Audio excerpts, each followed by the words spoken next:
Assalamu alaikum dear students. Verbals is the third lesson I'm going to do with you. A very important one, and you will learn many new things in this lesson. But this lesson is not a complete one. It has a second part too. In this presentation I am just covering participles and a few aspects of gerunds where it differs from present participle. Let's see what we learn from this presentation.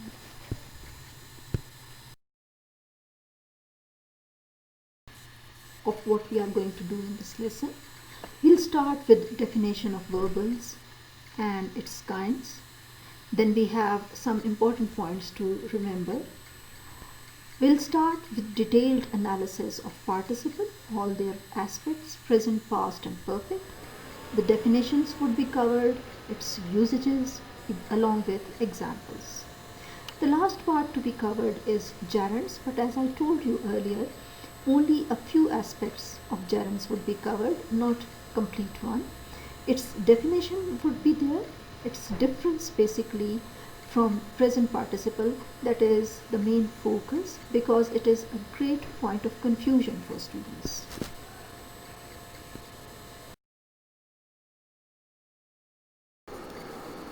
The definition of verbals, what actually are verbals? The definition says that verbals are all verb forms, but they do not function in the sentence as verb.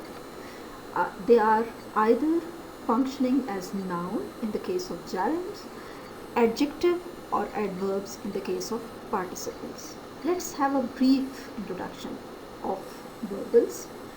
In the case of gerunds, you have the base form and ing. Just the example says, for example, the verb boiling. Boiling the water is essential. Here the verb boiling is acting as a noun. In the case of participles, gerunds are divided into present and past. Present participle has again the ing form, boiling, and past is having the third form, ed. The example says pass the boiling water. Here the boiling water is the adjective. Pass the boiled water, again participles are acting as adjectives. The last one, infinitives. It has the base form plus infinitive to. Heat the pan to boil the water. Here to boil is explaining the heat, therefore it is an adverb. Buy a pan to boil the water. Pan is explained through boil, therefore it is acting as adjective. Hope that is clear. Here are a few important points to remember. The first important point as far as verbals are concerned is that a verbal can never serve as a sentence's main verb unless it is used with one or more auxiliary verb. For example, he has known you from the beginning and I should be swimming by now. So in these sentences you can see that there is a use of auxiliary verb has plus should be along with the main verb. The second point to remember is, because they are derived from verbs, verbals retain some of the abilities of verbs. Apart from their function as adjectives, as noun, adverbs, they are also functioning in the sentence as verbs. Third important point is that they can carry objects or take modifiers and complements. You know the normal structure of an English sentence is subject, verb, object. So verbal is quite capable of carrying object. It can be modified. This is a very interesting movie. Interesting is modified through very. Complements, you can be having additional information about the subject. At the same time, verbals possess abilities that are not used by a typical verb. The abilities of other parts of speech, I have explained that to you earlier. That is, these are verbs, they are acting as adjectives, adverbs and nouns.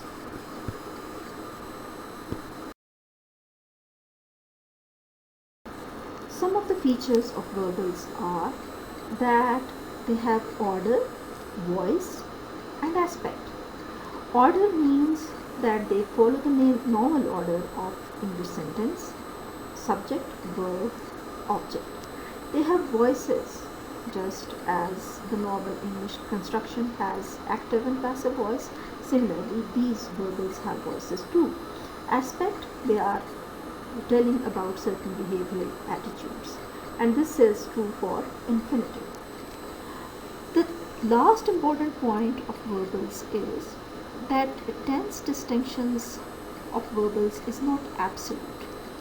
Infinite verbs in tenses, just as you have past indefinite, present continuous, past perfect, future perfect.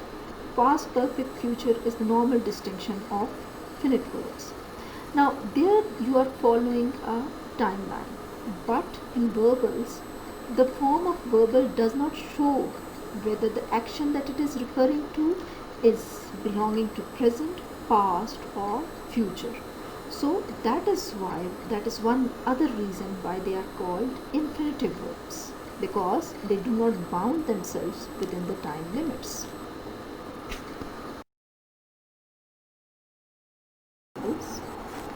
As I have told you before, that participles are present, past and perfect. These are mainly words that are derived from verbs, but they are functioning in the sentence either as adjectives or as part of verb phrases to create verb tenses. Mainly, present and past are two main kind of participles that are mostly used, but we have an occasional use of perfect participles as well. When present participle is used as a verb, it is mostly in continuous form, either present, past or future. The base form of verb in that condition would be having an addition of ing to form present participle. She is working in the office, he is smiling, are few of the examples.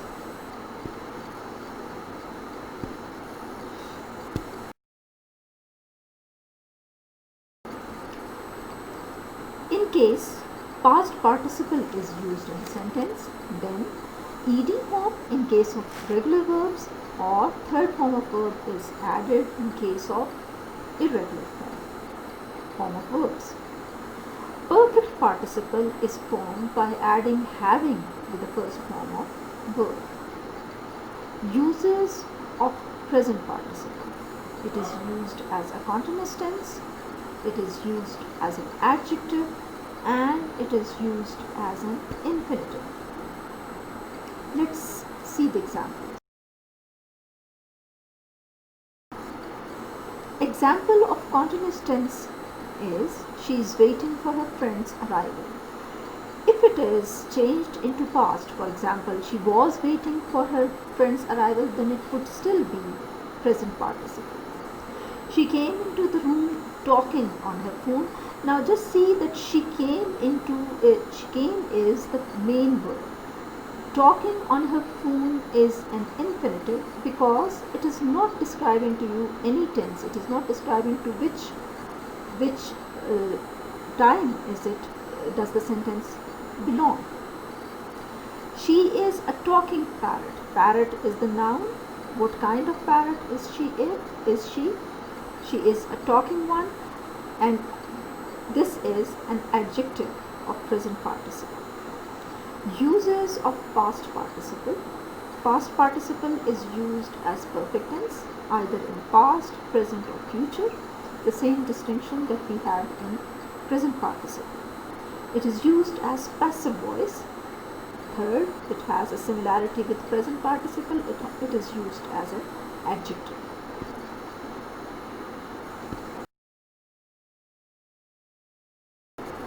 Past participle.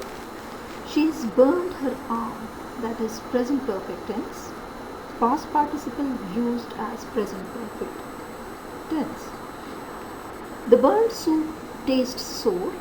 Soup is qualified through burnt, therefore it is past participle is used as an adjective.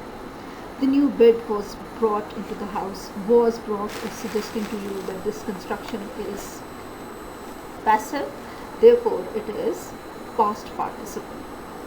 Perfect participle, though it is not used very often, still we have to know what kind of participle is it.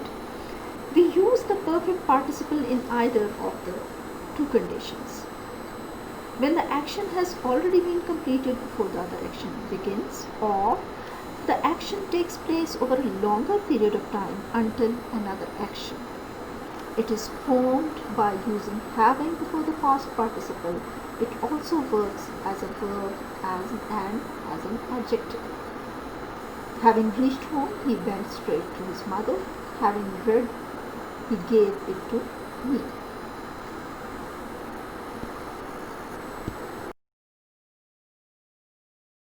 Examples of perfect participle. The perfect participle can be used, remember that, in active as well as in passive voices. In active voices, we have a different construction of perfect participle. It is formed by adding having plus past participle. Having run around on the meadow all day, the sheep were tired. In the case of passive voice, the perfect participle has a different construction with having been plus past participle. Having been left on the meadow by the farmer, the sheep ran around all day. Here's an exercise for you. Having done all three past, present and perfect participles, let's do the exercise. You have to type in the verb in the correct form. Either it could be present participle, past participle or perfect participle. Dash by the best cook in town, the meal was sheer poetry. Now you have to insert in the blank the proper form of prepare. Can it be prepared, preparing or having prepared? That is, the choice is for yours to make. Study is the verb that has to be inserted in a proper form. Dash all day, her head was aching in the evening. Lie is the given verb. Of course, the appropriate form has to be inserted. Dash on the sofa, they were watching TV. Run, the next verb. Dash 5 miles, he noticed that he had lost his keys on the way. Before, leave is the given verb. Dash the house, I always check if all lights are switched off.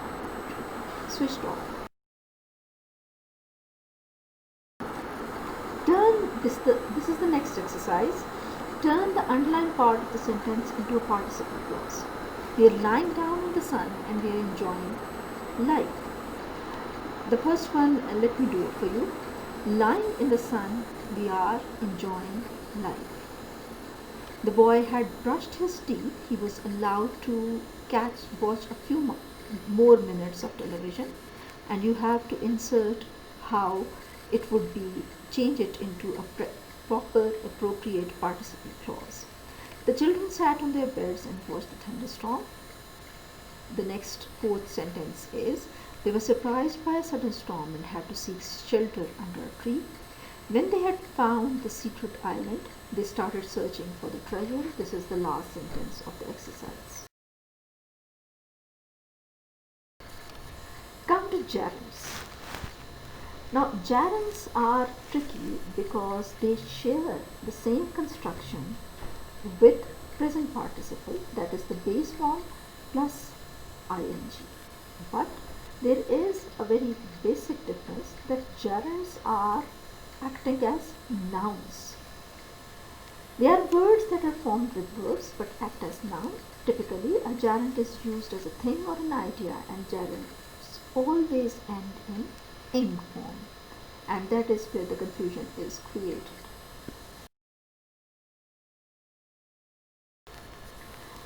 Important features of gerunds.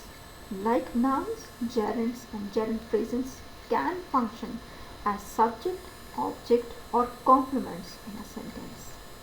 But unlike nouns, gerunds do not take inflections, and that means that they do not have singular or plural forms. Rather than places, things, events and the like, as nouns generally do, gerunds, because they have their verbal forms, name activities or behaviors or state of mind or state of being. They are not describing to you name, place or events.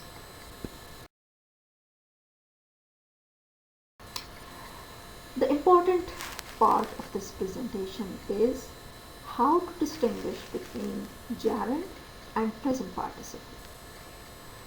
Gerund and present participle phrases are easy to confuse because they are both beginning with an ing form. A gerund phrase will always behave as a noun, while a present participle will act as an adjective or at the most as a verb. A verb, an infinitive verb, which does not describe to you any tense. The job of a participle is to give information or describe another word in the sentence. Participles add descriptive information to nouns and pronouns found in the same sentence. A gerund is a noun. It does not describe another word in the sentence. Think of it as an activity. Here are a few examples. The directions were very confusing. So let's inspect or analyze this sentence. What is confusing? Directions. Now, because one thing to remember is that because gerund is acting as a noun, therefore it is always answering the question what. What is confusing? Directions. So since it is answering, ing form of the verb is answering the question what, therefore it is a gerund. Second sentence. They have been studying for a long time and want to take a break. Have been studying itself is present perfect continuous and therefore it is a participle. A participle describing an activity. Speaking English well takes a long time. Speaking what? Speaking English. Therefore, it is a gerund. He cares about what? About getting a good job. Therefore, this sentence is also getting is a gerund, not a participle. Practice a little more with the distinction between present participle and gerunds. We have the following sentences. Asking questions is easier than answering them. Asking what? Questions. So it is a gerund. He hates what? Spending money. Gerunds. The boy cried thinking that he would be whipped. Now just for your knowledge, just see that the boy cried is not answering the question what. The boy cried why? Thinking that he would be whipped. So you have a present participle in its infinitive form. It is freezing cold. Cold is a noun and it has been qualified through freezing, therefore it is adjective. Present participle used as an adjective. Smoking. The act of smoking is injurious to health. What is injurious to health? It is smoking. Gerund. We are fighting a losing battle. We are fighting is present continuous. Participle. Losing battle. Battle has been qualified as with losing. Therefore, we have two participles in the same sentence. Can you teach me painting? The act of painting. So it is a gerund.